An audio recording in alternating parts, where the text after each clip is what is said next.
This is the Canucks medium bomb. Go back for a puck with a little bit of pressure, low in the zone, catching a hard long pass near center,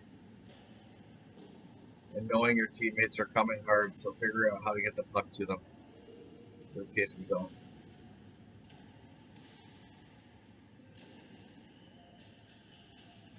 Let's see if we can do it better this time. Across the ice he goes. Good. Off the glass, maybe. Right. Maybe turn back. There's a good turn back. I could tell. Pass there. Beautiful. Okay.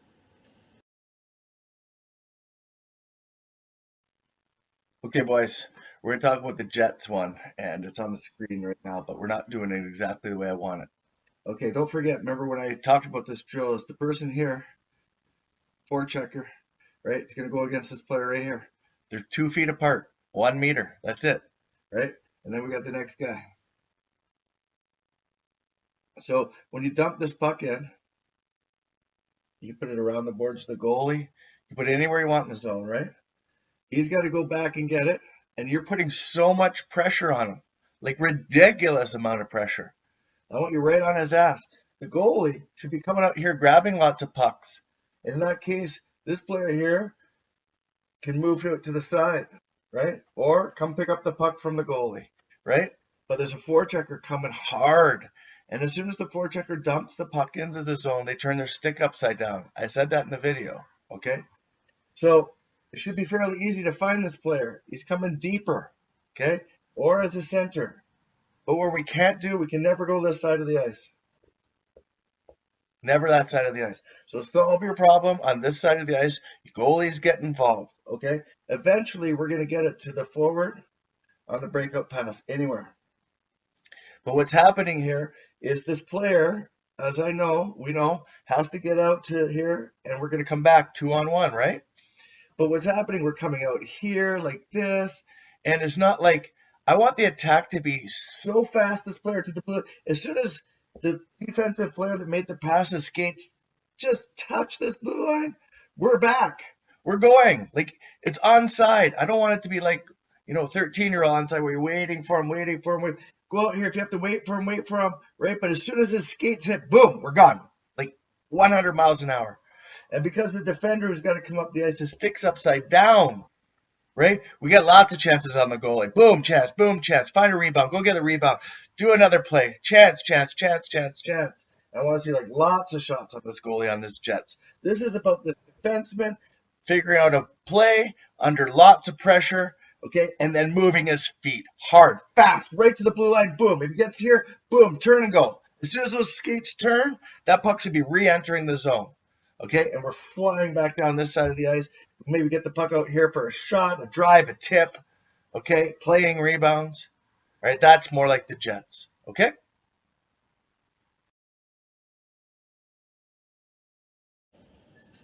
Yoshi, when we do this drill, Penguins, it can even be with 8 players, or 7. So we don't always need the full amount of players. Just divide them up by 2, however many we got extras. It's just one other option. So it's just a passing drill with shots, okay?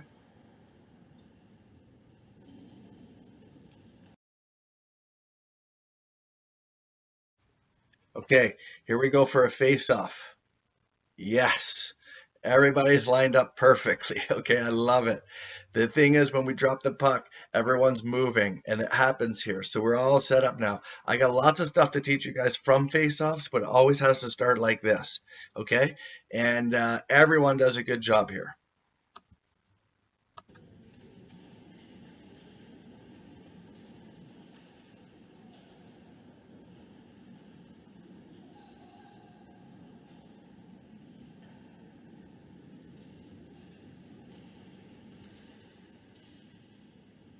Okay, not bad, but for me, I want some more aggressive play. So, for example,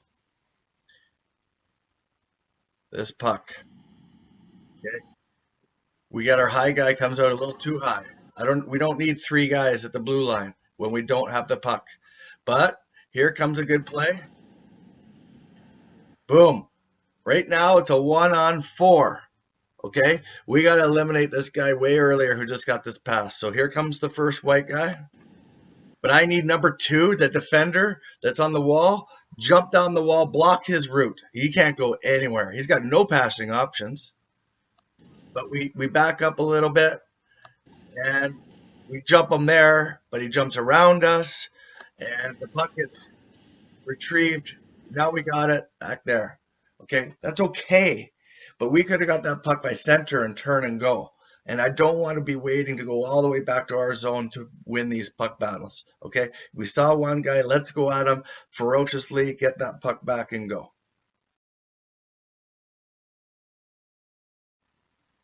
Okay, boys. Here's another example of the Islanders trap that we set up. White, great job making a decision to set up because we can't get too much pressure on them. We tried. We went in with a forecheck, and then eventually they broke us down. This happens to us a lot. It will happen. No big deal. But when we're going to set up our trap here, I want us to have a look at what happens here, okay? So right about here, okay, we decided we're going to set up the trap. But typically, when we set up a trap, we want the 5 guys. We're very used to that now because of the practicing we've been doing. But what we haven't really done is noticing now the blue team has 5 guys below the tops of the circle. So then our 5 guys that are in the trap, the white team, we can move that whole thing forward. Okay, so that all of us are up the ice, so we skate back as a group, and we're going to try to get them just as they cross their own blue line. We want a turnover to happen. Where they have 2 guys that stretch out of the zone, now we have to be more cautious, and we come back to cover the 2 guys that are out of the zone, and we wait till they come up and catch up, and then we try to clog the neutral zone with 5 guys up by the red line. Okay, but in this case, we're so spread out between our first guy and our last guy, and they have 5 guys back. They have lots of passing options, and so we can't take all those away, and you'll see how blue just picks us apart. All I want to see with white, if we see this with 0 guys stretching, we move that whole thing forward. Nobody should be behind the red line. All 5 guys should be kind of milling around their blue line, and we're going to back skate a little bit, and then we're going to try to force them before center, much before center. So let's have a look.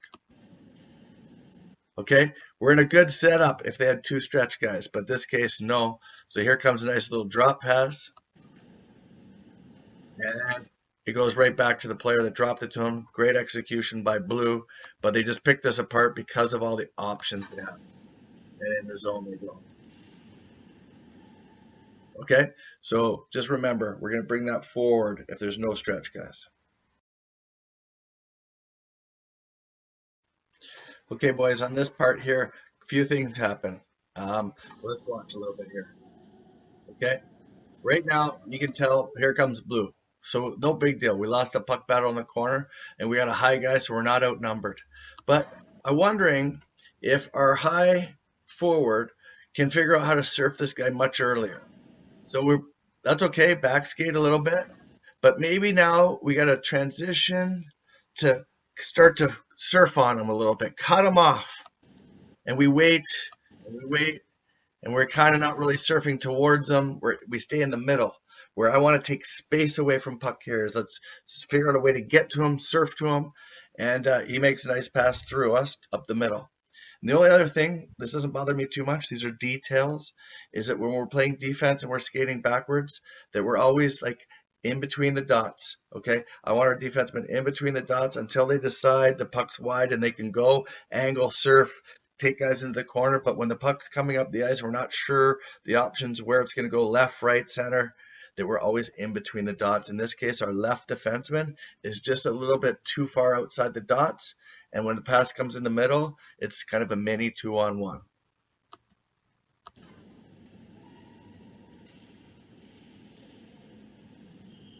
Okay, so let's try to kind of clean that stuff up a little bit.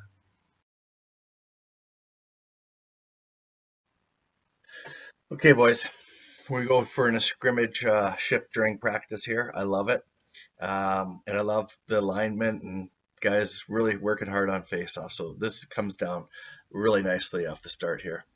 Let's watch a bit.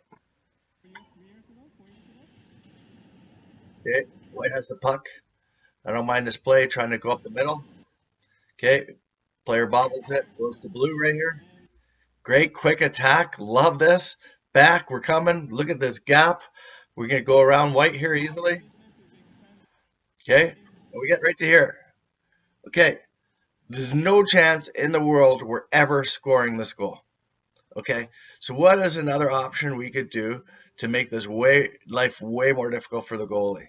All right, I see the far winger, the left winger. He's in stride. Okay, middle ice guy is probably going to head to the net.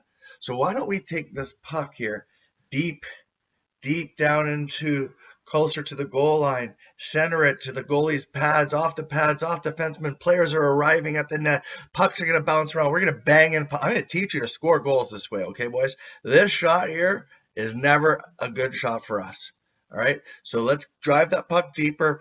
Probably in this case, it's going to be bottom of the circle where we're going to shoot this puck. And all we're looking for is to hit the net and watch what happens, okay? In this case, you'll see what happens. Nothing.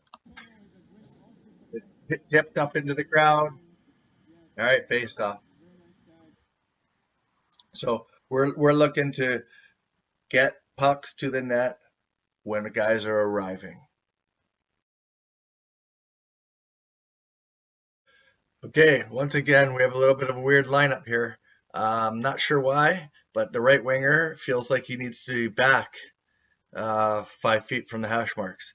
So someone's got to explain to me why they want to do that and what the thought process to that play is. It's not something we're going to do this year. So I want you to be able to help battle pucks and forecheck, and you can't do that from that position. Okay, so let's watch what happens here.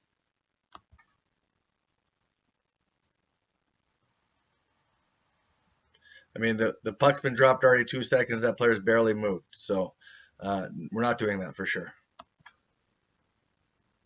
Okay, great. Puck to the back of the net. Great spot.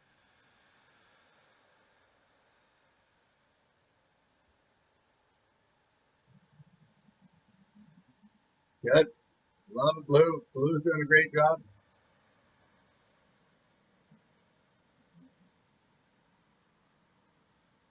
White gets it in. Forecheck, good. D down the boards, good.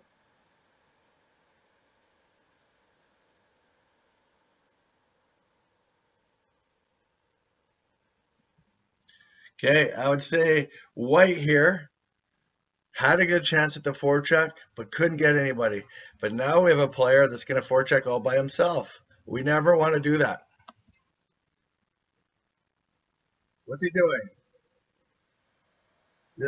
You're just wasting energy by yourself doing nothing. You can only forecheck in groups, 2s and 3s and 5s, most importantly.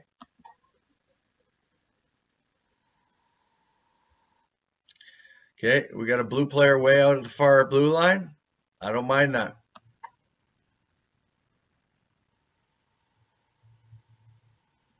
That might have been a great play for the Canucks bump back, all right? Where you start out way back there, you come back through the middle and grab a long pass, and you can distribute it to your guys going on either side, or you can turn and drop. You know the options. There we have a whistle.